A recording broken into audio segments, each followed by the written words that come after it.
వల అయితే 2 వలలు తీశారనమాట. ఒక వల అయితే తెలియదు, బొచ్చెలో పడే వల తీయలేదు, కానీ గాలి మాత్రం భయంకరంగా తోలుతుంది. ఒడ్డుకైతే వచ్చేసాను.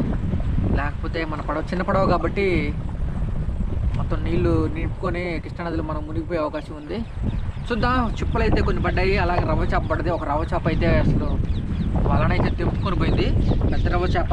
ఒక రవ్వ చేపను అయితే మీకు చూపిస్తాను. చూశారు కదా, రవ్వ చేప సుమారుగా 3.5 నుంచి 4 కేజీలు వరకు ఉంటుంది ఇది. ఇలాంటి చేప ఇంకొకటి అయితే తప్పించుకొని పోయింది. సూపర్ టేస్ట్గా ఉంటుంది ఇది. కృష్ణానదిలో పట్టిన రవ్వ చేప అనమాట. చాలా చాలా టేస్ట్గా ఉంటుంది. ఇలాంటి రవ్వ చేపలు, రాగండి చేపలు, రవ్వ చేపలు అంటారు వీటిని. ఇలాంటి చేపలు కుప్పలుగా ఉన్నాయి.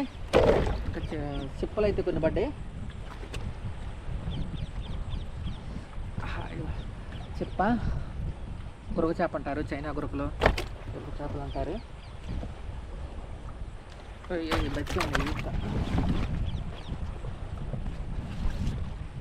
సో 4 చిప్పులు పడ్డాయి, 4 రవ్వ చేప, అదే 4 గురుగు చేపలు అయితే పడ్డాయి. 5 పడ్డాయి.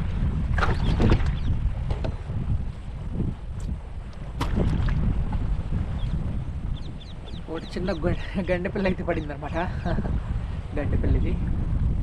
ఓకే, కానీ ఒక చేప అయితే తప్పించుకోపోయింది. ఇంకా బొచ్చలు పడే చేపలు అయితే వల అయితే వేశాను, వల తీయలేదు నేను. ఇంకా గాలి తోలుతుంది బాగా, కంప కూడా పట్టుకుంది ఆ వలకి. బొచ్చు చేపలు పడ్డాయా లేదో చూడాలి. గాలి తగ్గితే కానీ ఏమన్నా ట్రై చేయాలి, చూద్దాం. గాలి అసలు మాత్రం భయంకరంగా తోలుతుంది. కృష్ణానదిలో చేపలు పడుతున్నప్పుడు నాకు పడిన చేపల గురించి అయితే మీతో పంచుకుంటున్నాను. నా ఛానల్ని అయితే సబ్స్క్రైబ్ చేసుకోండి. గాలి అసలు చూపిస్తాను మీకు ఒకసారి కృష్ణానది.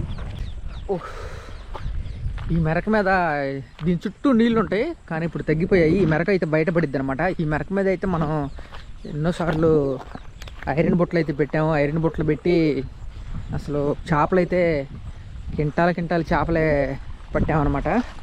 కొన్ని బొట్లు అయితే పాత పడిపోయినాయి. పాత బొట్లు అయితే చూడండి, ఆ పాత బొట్లు ఎలా ఉన్నాయో. ఇవన్నీ పాత పడిపోయినాయి బొట్లో. ఇవన్నీ పడేసి మళ్ళీ ఇదే ప్లేస్లో మళ్ళీ కనుక మనం పెట్టగలిగితే మాత్రం మంచి చేపలు అయితే ఇక్కడ పడే అవకాశం ఉంటుంది. ఈ చెట్టు ఉంటుంది, ఈ చెట్టు చుట్టూ చేపలు వస్తాయి అన్నమాట. ఎక్కువ కంప, చెత్త చెదర లాంటి ప్లేస్లోనే ఎక్కువగా చేపలు తిరుగుతూ ఉంటాయి. చూస్తున్నారు, కృష్ణానది గాలి మాత్రం భయంకరంగా తోలుతుంది.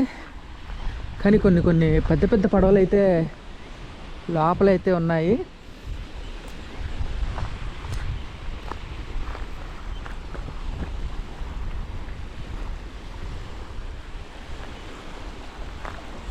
గాలి భయంకరంగా ఈడ్చిడుస్తుంది. ఇంత గాలి తోలేటప్పుడు మనం ఒడ్డుకు వచ్చేసేయాలి, ఎందుకంటే మన పడవ చాలా చిన్నది కాబట్టి. పొద్దున్నే అసలు గాలి దోలతో సైలెంట్గా ఉంటుంది, అలాంటిది కొంచెం వాతావరణం మారి అసలు అలా మామూలుగా రావట్లేదు. అంత గాలి తోలేటప్పుడు మాత్రం ఖచ్చితంగా ఒడ్డుకు వచ్చేసేయాలి, ఎందుకంటే మనది చాలా చిన్న పడవ.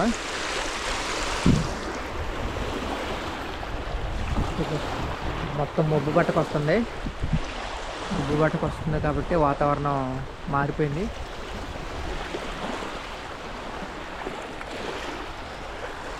చేసేదేం లేదు, మన బండి చాలా దూరాన్ని ఉంది. పడవని ఇక్కడైతే కట్టేసి చిన్నగా నడిచిపోవటమే. ఆ 4 చేపలు తీసుకొని సముద్రంలో కనుక వచ్చినట్టు వస్తున్నాయి అలలు.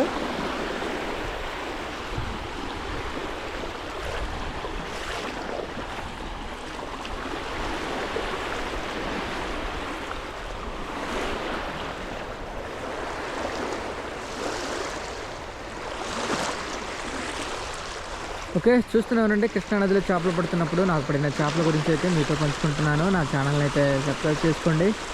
మరొక కొత్త వీడియోతో మరలా మనం కలుసుకుందాం. అంతవరకు సెలవు, నమస్కారం.